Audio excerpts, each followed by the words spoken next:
It's a blustery day in June, summer here in Cork in Ireland, and I'm going to just do a garden walk so I have a record of what my plants are, their current state, what location they are, and basically just checking on them from year to year to see how they're going. So I've got a separate video for some of these trees.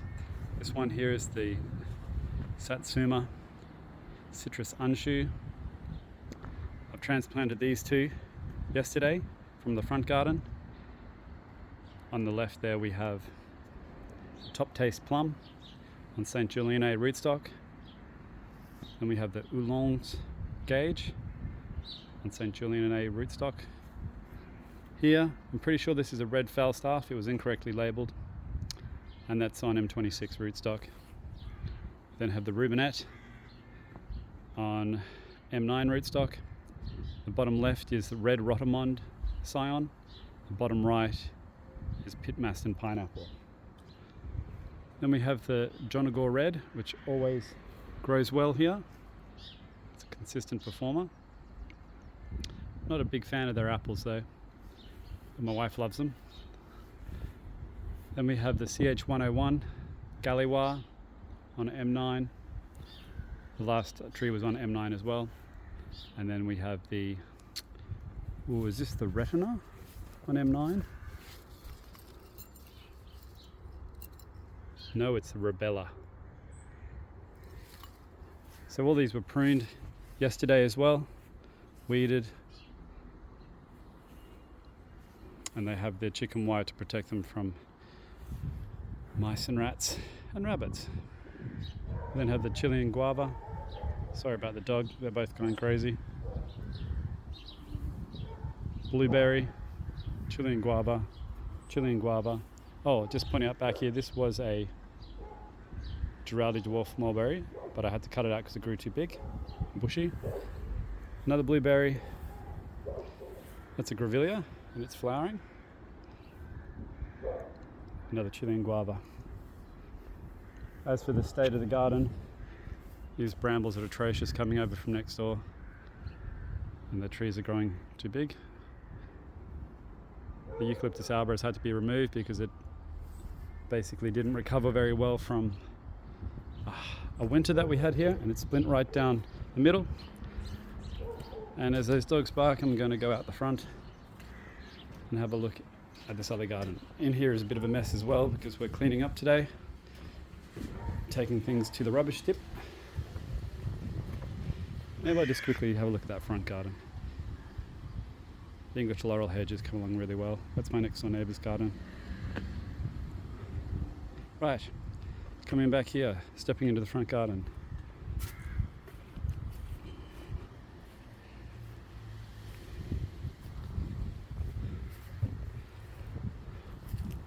Okay, so it's very dark. Let's see if I can get the lighting right. Okay, I have to chop the top of the tree off for it to be seen. Wow, I keep forgetting the name of this one. This is the Retina.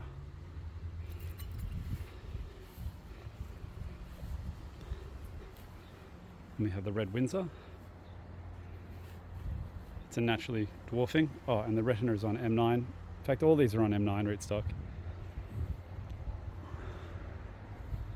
The lighting is very difficult today. Maybe I should have done this in the afternoon. Terramok. Now this is something called Vanuka. That's just a blueberry in between them. And the last one here is a Mavka. I've removed the Saskatoon berry that was in the corner. This is a sunflower, a similar triloba. I worked out that this is actually another sunflower, a similar triloba, because I thought the one on the left had died, so I tried to replace it and I've ended up with two. And this is the rootstock of the Denison Superb gauge that died because it was ringbarked from rodents eating around the base of it in winter. So this is the St. Julian A. I've let the rootstock grow, and I've heard that the fruit tastes pretty good. So I'm going to grow this tree. It's at a good location where it can grow tall and bushy. I'll see what it tastes like. Now this is strange because normally I'd walk along here and talk about 1, 2, 3, 4 trees, but they've all been dug up and moved. That's just because this English laurel hedge has grown so big and strong and lush, and they're getting crowded out and struggling to survive. And I really like that hedge, so I've just moved them for plants to better locations where they can live happily ever after. This is my Himalayan birch. Absolutely love it. Nice and healthy. And then the last one here, and I've decided to keep this apple here. I was going to move it, but I like how when you walk through this entranceway, it's surrounded by apple trees. Is this Ladina?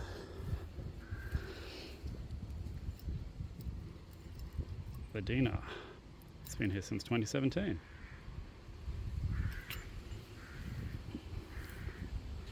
Now I've also cut a lot of the apples off these trees because of the pruning that I did, and we're having quite a warm summer here. So just thinned them out, removed them where required to let the trees establish. The red Windsor was having a bit of root rot, so I've supported it some more, cut off its apples and given it a little bit of seaweed, liquid sea salt. There you have it.